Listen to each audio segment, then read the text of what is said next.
Coba Anda bayangkan ya, sebuah negara tiba-tiba tersandra, menghabiskan energi publik secara masif selama bertahun-tahun cuma untuk bertengkar. Dan ini bukan pertengkaran kecil ya? Benar sekali.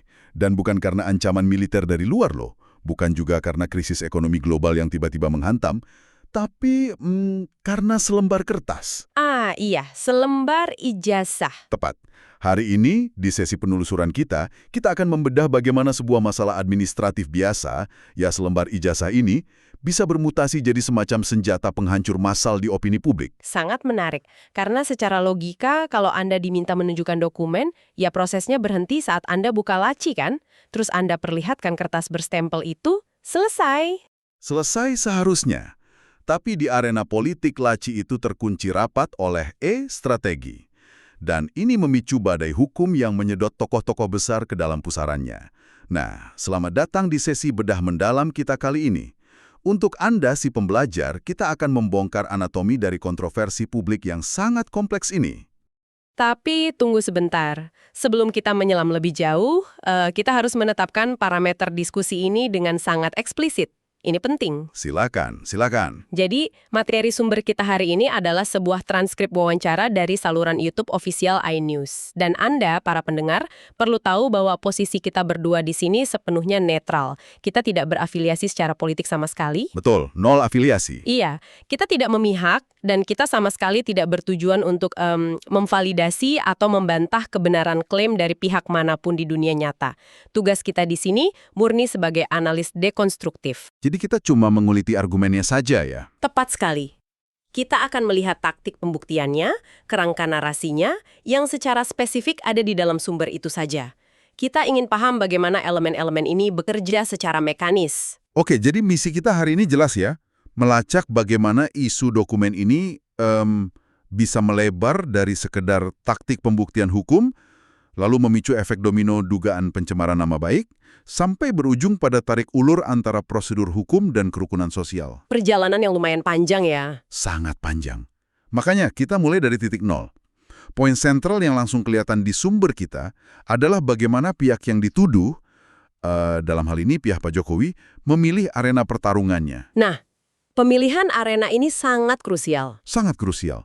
Mereka menyatakan secara absolut loh, bahwa ijazah asli dari tingkat SD sampai S1 itu hanya akan ditunjukkan kalau diminta oleh hakim di pengadilan. Tidak ada kompromi sama sekali ya. Nggak ada. Tidak ada toleransi untuk menunjukkannya di media atau meladeni nama-nama penuduh seperti Pak Rismon di luar forum resmi. Oke, mari kita bedah ini. Silakan. Ini ibarat Anda sedang main kartu dengan taruhan tinggi. Anda tahu di tangan Anda ada kartu kemenangan. Tapi Anda menolak menunjukkannya ke penonton yang teriak-teriak di lobi. Anda baru mau buka kartu itu di atas meja kalau bandar permainan resmi yang memintanya. Analogi yang sangat pas.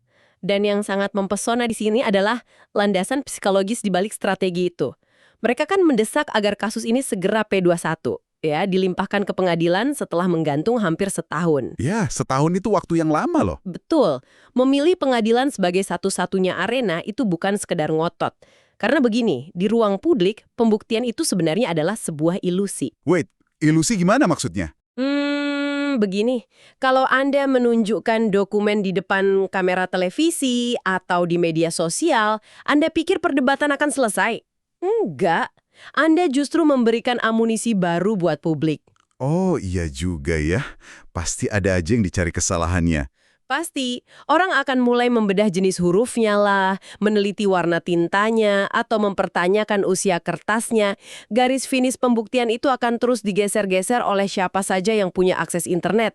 Wah, masuk akal. Jadi di ruang publik yang berdebu itu, sekecil apapun buktinya akan langsung terkontaminasi oleh opini liar ya? Tepat. Itulah sebabnya mereka sangat butuh pengadilan.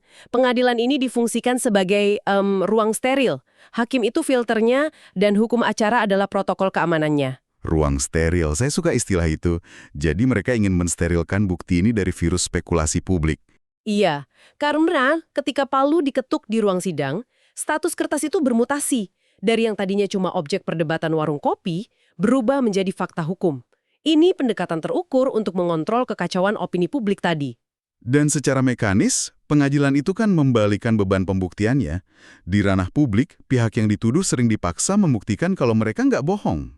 Nah, membuktikan sebuah ketiadaan itu adalah posisi defensif yang sangat melelahkan. Di pengadilan, aturannya jelas. Siapa yang harus bawa bukti primer, siapa ahlinya yang tersertifikasi, bukan pengamat dadakan di media sosial. Jadi strategi ini pada dasarnya mengunci pintu rapat-rapat ya, dan memaksa yang ragu untuk masuk ke arena yang aturan mainnya ketat. Betul sekali. Tapi, strategi ruang steril ini punya satu kelemahan bawaan yang sangat fatal, waktu.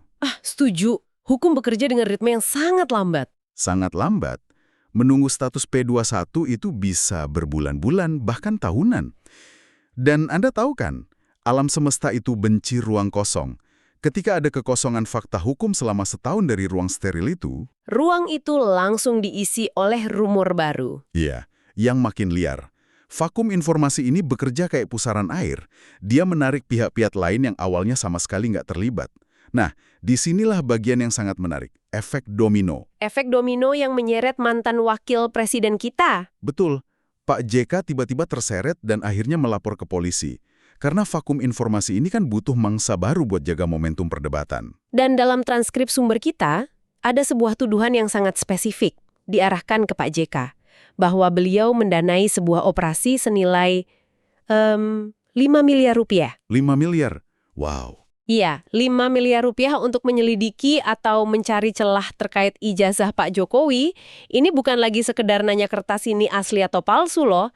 Ini eskalasi ke tingkat teori konspirasi politik tingkat tinggi. Pembunuhan karakter ya bahasanya. Betul. Dan alat ini efektif banget untuk memaksa reaksi dari tokoh yang tadinya diam saja. Apalagi pakai angka spesifik, 5 miliar. Itu ngasih kesan ke publik kalau ini tuh operasi intelijen terencana, bukan gosip ibu-ibu di pasar. Tapi reaksi awal Pak JK ini menarik. Beliau pakai logika etika. Ya, beliau menekankan rekam jejak hubungan kerja mereka kan? Iya, beliau bilang, kita ini di pemerintahan bareng selama 5 tahun. Nggak mungkin saya mengkhianati rekan kerja dari belakang. Kalimat beliau di transkrip tuh lugas banget.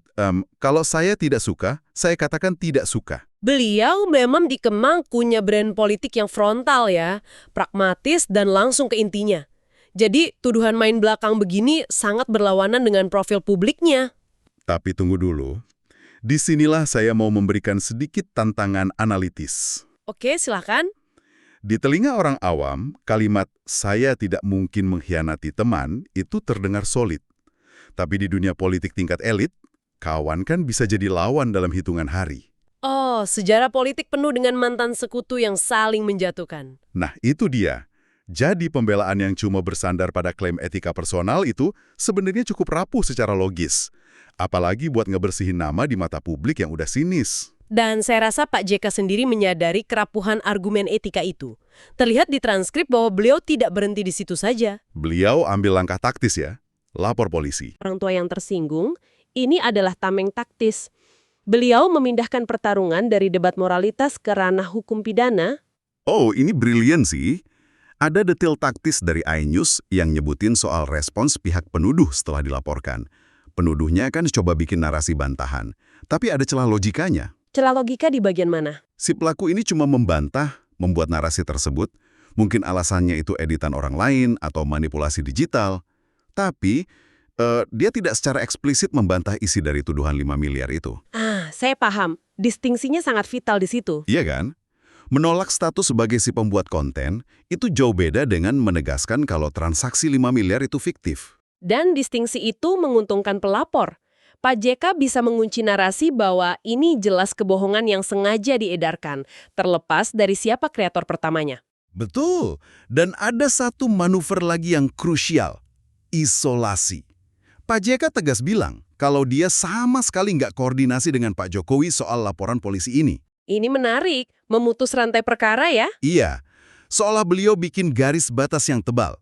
Urusan sengketa ijazah itu urusan sana. Tapi pas kalian nyebut nama dan integritas saya, itu masuk jurisdiksi saya.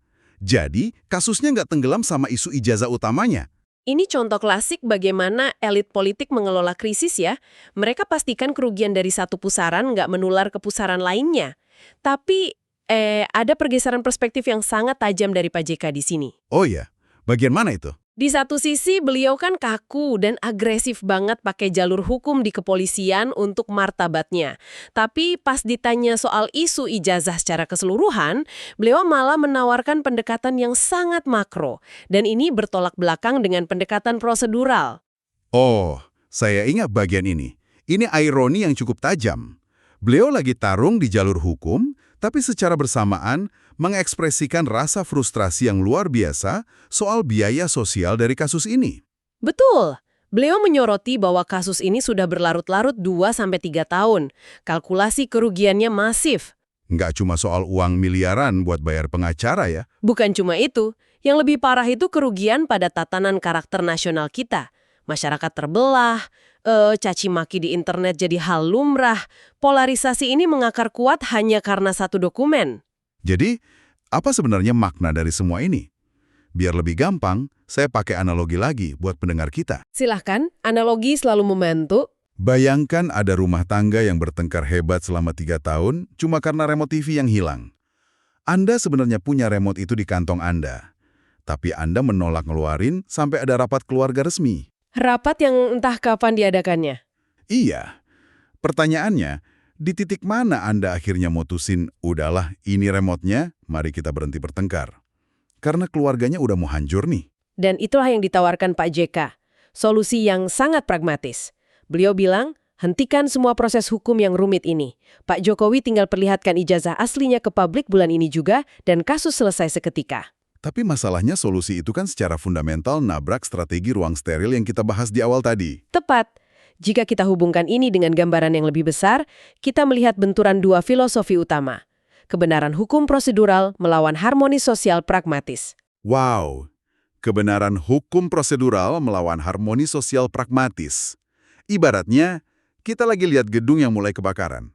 Anda punya alat pemadam di tangan, Anda tahu persis cara pakainya. Tapi Anda tidak mau menyemprotkannya. Betul, karena di buku manual, yang boleh madamin api cuma kepala regu pemadam kebakaran setelah investigasi resmi. Masalahnya kepala regunya baru datang bulan depan dan asapnya udah meracuni penghuni gedung. Kapan Anda buang buku manual itu dan langsung madamin apinya demi nyawa orang? Metafora yang sangat tajam. Dari kacamata pihak Pak Jokowi yang memegang prinsip prosedural, mereka menjaga integritas institusional. Kalau pemimpin negara tunduk pada tekanan massa di internet, Dan langsung nunjukin dokumen rahasia di luar prosedur resmi? iya, itu bisa jadi presiden yang sangat berbahaya. Bulan depan, kelompok lain bisa menuntut hal yang sama dengan tekanan massa yang sama. Jadi, menahan diri itu adalah investasi jangka panjang untuk wibawa hukum, walaupun ongkos sosial jangka pendeknya mahal. Jadi intinya, menyerah pada tekanan publik itu sama aja membiarkan hukum disetir oleh siapa yang paling berisik. Bukan otoritas resmi ya, biar sistemnya nggak disandera opini anarkis. Betul. Tapi di sisi lain, pandangan pragmatis dari Pak JK melihat fungsi hukum itu dari sudut pandang hasil akhir. Hukum kan diciptakan untuk menjaga keteraturan masyarakat. Masuk akal? Kalau ketekunan memegang prosedur itu justru memicu kekacauan nasional, ya berarti prosedurnya gagal menjalankan fungsi esensialnya. Pak JK menempatkan tanggung jawab moral pemimpin di atas sekedar menang di pengadilan. Menyudahi konflik yang ngurus energi bangsa itu jauh lebih mendesak ya, daripada menang debat soal di mana kertas harus ditunjukkan. Tepat sekali, dan materi sumber kita ini sama sekali tidak mendikte mana filosofi yang lebih superior. Ya, Inius cuma merekam tabrakan dua prinsip ini ya. Sebuah sengketa dokumen yang tadinya mau diselesaikan klinis di ruang sidang, tapi mesin keadilannya terlalu lambat. Dan kelambatan itu menciptakan ruang hampa yang menjedot banyak tokoh, memaksa mereka merespon serangan martabat dengan instrumen hukum tambahan. Sampai akhirnya kita mempertanyakan, apakah kebenaran absolut itu sepadan dengan ongkos perpecahan sosial yang terjadi? Dan untuk Anda yang menyimak dari tadi, nilai sesungguhnya dari membedah transkrip ini adalah penerapannya di realitas hidup Anda sendiri. Konflik antara pembuktian absolut dan pragmatisme sosial ini terjadi di mana-mana. Di dunia kerja juga seringnya. Sering sekali. Di dunia korporat, di organisasi komunitas, kadang kita pegang kendali atas kebenaran. Kita punya bukti mutlak, insting pertama kita pasti ingin ikut protokol resmi untuk mempermalukan pihak yang salah secara absolut. Oh iya, kita mau lewat jalur komite etik lah, audit formal lah, biar dapat stempel kemenangan mutlak. Karena menang di atas kertas itu ngasih kepuasan validasi yang luar biasa kan? Kita pengen sistem ngakuin kalau kita yang paling benar. Tapi analisis kita hari ini menuntut Anda untuk menghitung kerugian tersembunyinya. Selama proses audit yang lambat itu berjalan, apakah moral tim Anda hancur? Betul. Apakah kecurigaan menyebar kemana-mana? Iya. Apakah produktivitas perusahaan terhenti karena orang sibuk gosip dan berspekulasi? Memahami anatomi kasus ijazah ini menyadarkan kita bahwa kebijaksanaan kepemimpinan itu tidak selalu tentang menang debat di forum resmi. Rangka berpikir yang memaksa kita mengkalkulasi ulang apa itu definisi dari kemenangan. Wah, perjalanan yang luar biasa. Kita sudah menelusuri bagaimana mekanisme rumor bekerja saat menabrak tembok hukum. Bagaimana isolasi taktis dipakai buat melindungi martabat. Dan bagaimana dilema antara wibawa hukum versus kedamaian sosial itu ternyata nggak punya jawaban yang mudah. Jadi sebelum kita akhiri sesi penelusuran ini, saya mau ajak Anda kembali pada bayangan kita tentang gedung yang mulai terbakar tadi. Dengan alat pemadam di tangan Anda. Ya, jika kebenaran sudah ada dalam genggaman Anda dan otoritas formal berjalan terlalu lambat, Anda dihadapkan pada pilihan esensial tentang pengorbanan. Ada satu pertanyaan tajam yang pantas Anda renungkan, si pembelajar, saat Anda menghadapi konflik berkepanjangan di lingkungan Anda sendiri. Silakan. Jika seorang pemegang otoritas punya kekuatan absolut untuk secara instan menghentikan eskalasi massa yang merusak dan merugikan sumber daya secara masif hanya dengan melanggar aturannya sendiri soal jalur pembuktian eksklusif, di titik manakah bersikukuh menjaga wibawa prosedur itu justru bermutasi menjadi tindakan pembiaran yang tidak bertanggung jawab terhadap nyawa penghuni gedungnya? Sebuah pertanyaan yang sangat berat. Pikirkan baik-baik tentang batas tipis antara prinsip dan pragmatisme itu. Terima kasih telah membedah anatomi konflik ini bersama kami. Sampai jumpa di penelusuran mendalam berikutnya.